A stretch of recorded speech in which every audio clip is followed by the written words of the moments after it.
Throughout his famous crime-fighting career, Superman has had to overcome all sorts of menaces through his ingenuity, determination, and his vast array of superpowers. But one day, by a combination of happenstance and accident, an advantageous situation has arisen, one which the action ace never would have thought possible. The prospect of life without the deadly danger of kryptonite. Greetings and welcome to another installment of the DC Comics Silver and Bronze Age podcast. My name is Larry, and I'll be your intrepid guide as I feature back issues from DC Comics past, and together we will thrill to the adventures of your favorite DC Comics superheroes. Before we start, I'd just like to give a heartfelt thank you to everyone who subscribed to my channel and liked the first few episodes so far. I'll be uploading more installments in the weeks and months ahead, so be on the lookout for them when they come out on my channel. Now, without further ado, let's get the show on the road, shall we? Our featured comic book for today will be Superman number 233 from January of 1971. It's also worth noting this issue is the first Bronze Age Superman story as well. Before I delve further into the issue proper, a bit of backstory behind this comic is needed to give you some context as to the reasons for choosing it for discussion on the broadcast today. Superman 233 was the beginning of a 6-issue storyline contemporary comics fans and DC Comics themselves have dubbed the Sandman Saga. Back in 1971, DC felt the need to restructure the Superman universe, and Mort Weisinger, after an historic 30-year career as the sole Superman editor, had retired in 1970, with DC splitting the editorship amongst the various titles to 4 people.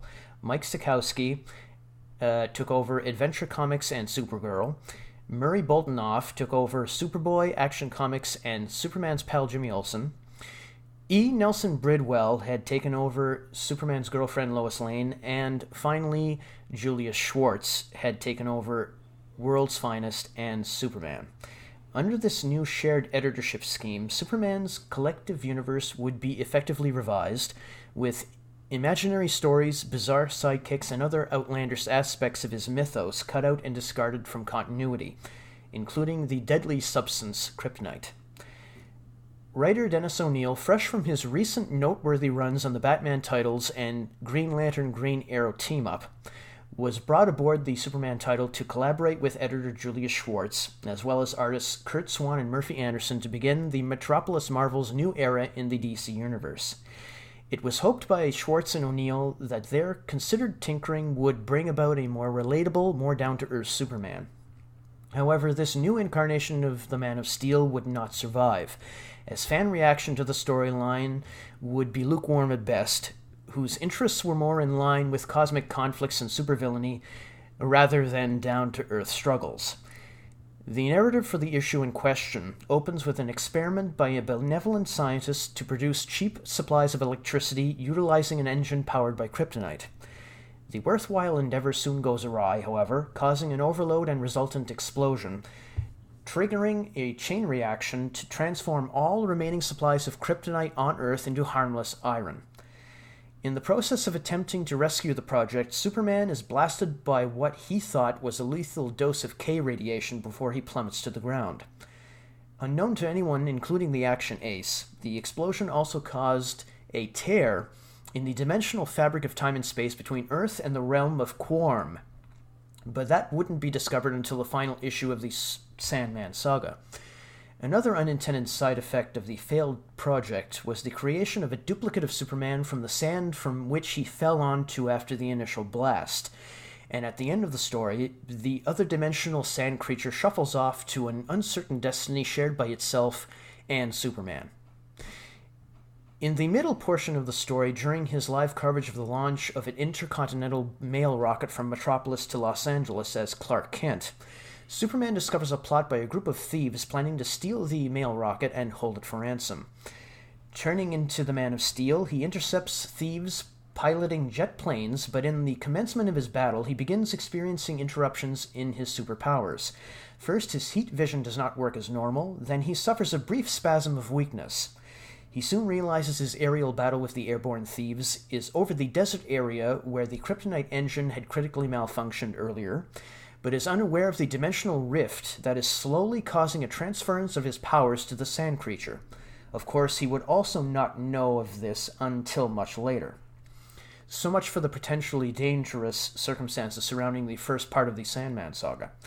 Now, I want to shift gears and talk about a key aspect of the revamping of Superman's mythos, which has become, in my view, a welcomed and lasting holdover in the Man of Steel's history, and that is the change in Clark Kent's personality as well as his newly acquired career as a TV news reporter. In Superman 233, Clark Kent was given a new job as a TV news broadcaster by the stern, autocratic owner of Galaxy Communications, Morgan Edge, whose presence as part of the supporting cast in Superman's life would play well into the 1980s, until another revamping in 1986 by newly acquired writer and artist John Byrne in his landmark miniseries, The Man of Steel. In the scenes where Morgan Edge is basically commanding Clark Kent to take the assignment of becoming an on-air reporter to cover the launch of the mail rocket, you can see subtle hints of Clark's changed personality in the way he tries to challenge Edge's decision. Writer Dennis O'Neil wanted to be rid of the old Clark's wimpy doormat persona, granting him assertiveness and a willingness to stand up for himself. I think it's well worth considering that for decades since his first appearance back in 1938, Clark was thought of as spineless and weak by his friends and co-workers, and by Lois Lane in particular. Lois's friendship with Clark ran hot and cold over the years, even going to the point where Lois would go out of her way to become mean-spirited towards Clark. It wasn't until the mid-70s and into the 80s, Lois's mildly antagonistic attitude towards Clark gradually mellowed into the point where she considered Clark a friend and not just a newspaper reporter rival. Strangely enough, it was during the same time frame where an odd relationship triangle would emerge from Clark's and Superman's close friendships with the women in his dual lives. Superman developed a close romantic relationship with Lois, and in his Clark persona, he sustained a loving bond with Lana Lang, his childhood friend from his days in Smallville as Superboy. Now, talk about a complicated love triangle. You'd only find these kinds of quirky relationship dynamics in the most lurid of TV soap operas, but for better or worse, it did play out for many years in the Superman titles. There's another odd and amusing little tidbit from the early 70s revamp, mainly a much-needed change in Clark's wardrobe. What had once been an extension of Clark's unassuming, mild-mannered personality, he would always dress in drab blue business suits with white shirts and red striped ties. With his new career as a TV reporter, it would be assumed that he'd have to look good for the cameras, so Clark would dress in different styles and colors to project a sophisticated image of authority and confidence. I think it would have been amusing even for a moment to see Clark in his off hours attired in a disco shirt and bell-bottoms, but somehow that rather silly image just wouldn't fit well with his appearance as a professional. Nope, I don't think that would have worked out at all. I think that would have been positively dreadful. Now, folks, as with the other episodes I've featured thus far, we'll spend a few moments on the interior art, and as with anything that has to do with Superman and penciling, you know with certainty that we'll be talking about Curt Swan. As we all know, no other artist has had a prolific career drawing the Man of Steel quite like Curt Swan. His version of the Man of Steel, with emphasis on dynamic flying poses and thrilling action sequences, would cement his position as the definitive Superman artist for all time. Well, I think I should backpedal that last statement just a bit, with the very close exception of Jose Luis Garcia Lopez, another DC artist whose iconic rendition of the action ace catapulted him into the minds of merchandise consumers for generations. No other comic artist comes close to what Curt Swan could do with the Man of Steel. Swan's inspired pairing with inker Murphy Anderson, yes folks, it's him again, that guy, was something bordering on the mythic. The near seamless blending of styles working and complementing each other. By the way, for the sake of offering a little tidbit of info, the first official interior artwork by Swan and Anderson would be earlier than Superman 233. That issue was in Action Comics number 393 from October of 1970. Their frequent collaboration would span several years on the main Superman titles until other inkers took over the task of complementing Swan's pencils with varying degrees of success. Before we head to the end of this episode, I want to highlight some notable events which happened during January of 1971. Well, at least it's not February, so we can be thankful for that at least. So let's take a little look at the rundown, shall we? January the 1st, a ban on radio and television cigarette advertisements goes into effect in the United States. January the 5th, the first ever one-day international cricket match is played between Australia and England at the Melbourne Cricket Grounds. January the 7th, in golf, the 1971 PGA Tour season begins. January the 12th, negotiations begin in Tehran between 6 Gulf oil-producing countries and 22 oil companies. January the 17th, Super Bowl V, the Baltimore Colts defeat the Dallas Cowboys 16-13 at the Orange Bowl in Miami, Florida. January the 19th, representatives of 23 Western oil companies begin negotiations with OPEC in Tehran to stabilize oil prices. The negotiations lead to a treaty with 6 Persian Gulf countries signed in February. January the 23rd, McDonald's replaces its "McDonald's is your kind of place" advertising slogan with "You deserve a break today," which will remain in use until 1975. Also on that same day, the Michigan Wolverines men's basketball team set the school single-game record for free throws made of 33 against Northwestern. The record would be unsurpassed until 1998. January the 25th, in Los Angeles, Charles Manson and 3 female members of his family are found guilty of the 1969 Tate LaBianca murders. January the 26th, Cosmos 393, a Soviet satellite used for anti-ballistic missile tests, is successfully launched into low Earth orbit. January the 28th, the Bee Gees record "How Can You Mend a Broken Heart," which will become their first U.S. #1 hit. It fails to make the UK charts. And on the last day, January the 31st, Apollo program Apollo 14, carrying astronauts Alan Shepard, Stuart Roosa, and Edgar Mitchell, lifts off on the 3rd successful lunar landing mission.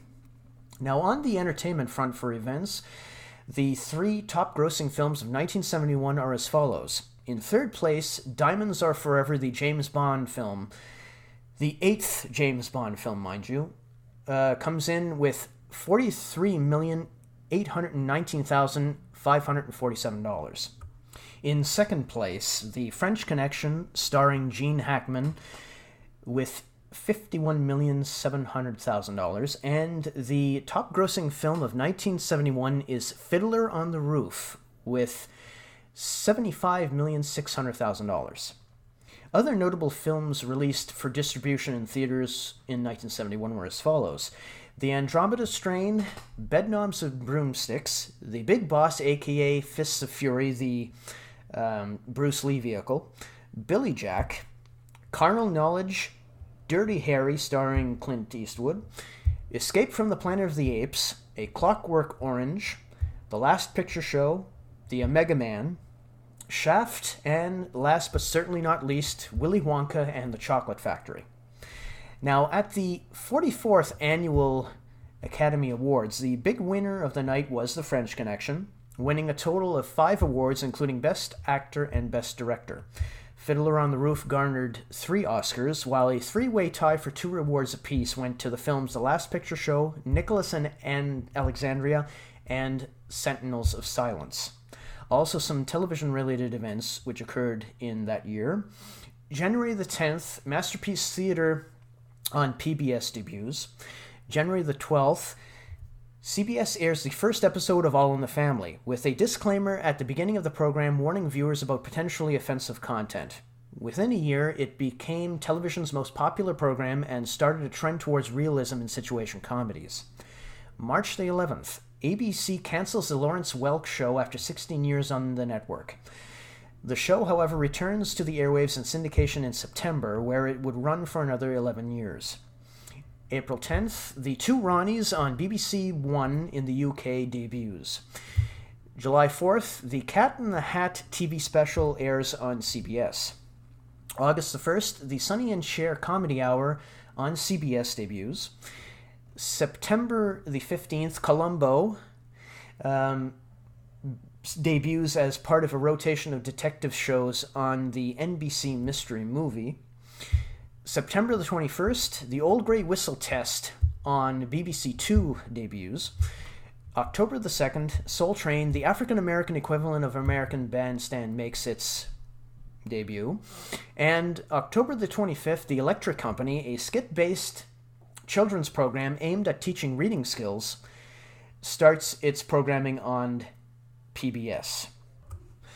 Now, before I say goodbye and we bring this episode to a close, I'd like to thank everybody who listened to this podcast, and I invite you to stick with me as I continue with it. If you would be so kind, please like and subscribe to this channel for more episodes, and if you have any comments or suggestions, then please feel free to post them in the comment section below. It would be greatly appreciated. So until next time, this is Larry, aka the Charming Curmudgeon. So long for now.